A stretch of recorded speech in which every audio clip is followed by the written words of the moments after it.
टोंक से बड़ी खबर आपको बता दें, जहां पूर्व विधायक प्रशांत बैरवा ने भारत की तुलना पाकिस्तान से की। उन्होंने कहा कि भारत और पाकिस्तान की डेमोक्रेसी में ज्यादा फर्क नहीं रह गया है। पाकिस्तान में मिलिट्री राज चला रहे हैं, यहां नेता मिलिट्री राज चला रहे हैं। प्रशांत बैरवा ने ईवीएम पर भी सवाल उठाए हैं। कांग्रेस प्रत्याशी हरिचंद मीणा की चुनावी सभा में प्रशांत बैरवा ने ये बयान दिया है। तो बिगड़े बोल और हिंदुस्तान में कुछ ज्यादा फर्क नहीं रहा क्या डेमोक्रेसी के? इतना सा फर्क है, वो तो मिलिट्री राज चला रहे हैं, यहाँ पे ये अपने नेता मिलिट्री राज चला रहे हैं, दिखाने के लिए लोकतंत्र में जिताते हैं। और मुझे अभी भी कह रहा हूँ, आगे भी कोई भरोसा नहीं है, ईवीएम का कोई भरोसा नहीं है। ये 370 400 पार ऐसे कभी हुआ है क्या? एग्जैक्ट फिगर कैसे भी ले रहे हैं? कुछ ना कुछ गड़बड़ तो जरूर है।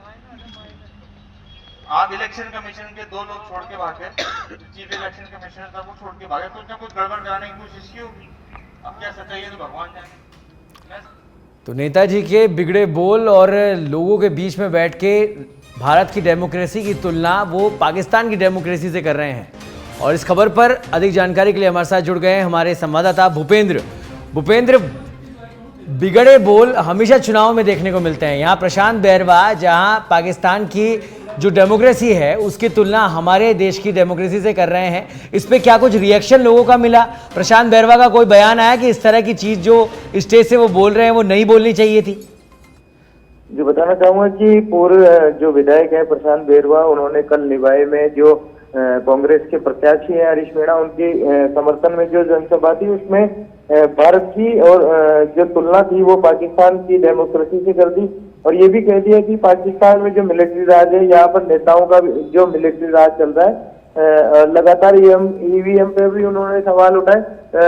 भारी भीड़ मौजूद थी, उनके बीच भारत की तुलना पाकिस्तान से करना ये एक बड़ा बयान देखा जा रहा है, जिससे अब उनकी निंदा हो रही है। जगह जगह भाजपा नेताओं ने उनकी जो बयान था उसकी निंदा की है कि भारत एक शांतिपूर्ण देश है, पाकिस्तान एक लगातार आतंकवाद से घिरा हुआ देश है। उन जो भाजपा नेता है उनको अब लगातार हमले कर रहे हैं। और मैं बताना चाहूंगा कि जैसे ही लोकसभा चुनाव आते हैं, कांग्रेस के जो आला नेता हैं या कई नेता हैं, उन्होंने ऐसे बयान लगातार देते आए हैं, जिससे कहीं ना कहीं जो कांग्रेस के प्रत्याशी है उनको नुकसान होता है। ठीक है, हरिचंद मीणा की ये सभा थी, इसमें उस कार्यक्रम में प्रशांत बैरवा पहुंचते हैं, इस तरह का बयान देते हैं, चुनाव आयोग पर सवालिया निशान लगा देते हैं, लोकतंत्र पर सवालिया निशान लगा देते हैं।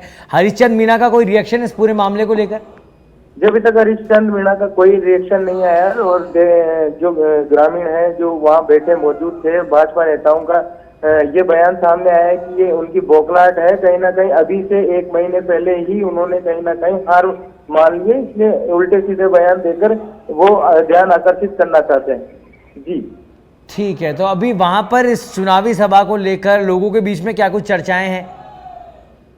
जी, कहीं ना कहीं जो भारत और पाकिस्तान का जो एक संवेदनशील मामला है उसको लेकर जो भारत के जो टोंक वासी हैं उन्होंने अब प्रशांत बैरवा को घेरना शुरू कर दिया है। लगातार जो भाजपा नेता है उनके भी बयान सामने आ रहे हैं। विजय बैसला ने भी हमला बोला है, साथ ही पूर्व कृषि मंत्री प्रभुलाल सैनी ने भी हमला बोला है।